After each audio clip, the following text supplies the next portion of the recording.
On Wednesday, McDonald's announced it's raising wages by $1 an hour for some of its lowest paid workers. But the raise won't apply to franchise employees, which is about 90% of McDonald's workers. The company is the latest in a trend of large retailers announcing plans to hike up wages without a mandate from the federal government. The federal minimum wage has been set at $7.25 an hour since 2009. Last year, a bill to raise it to $10.10 an hour stalled in the Senate. That $10.10 rate is backed by the White House. Ask yourself, could you live on $14,500 a year?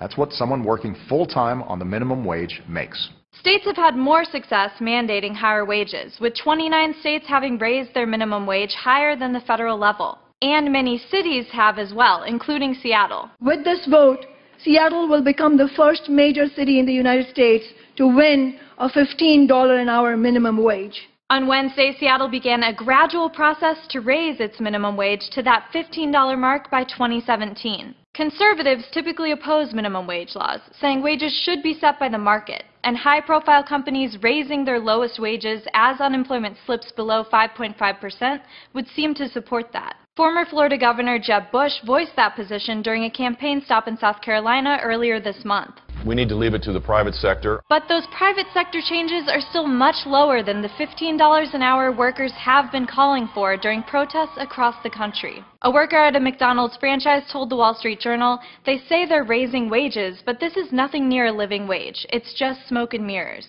And analysts are also questioning the motivation behind the move. You don't know how much of this is for PR advertising, how much for wage pressure. That's my question. Is this intrinsically motivated or is this extrinsically motivated? In the announcement, McDonald's CEO Steve Easterbrook explained the raise, saying, "We know that a motivated workforce leads to better customer service." McDonald's workers at corporate-owned stores will see their wages increase by $1 over the local minimum starting July 1st. For Newsy, I'm Kate Grumke.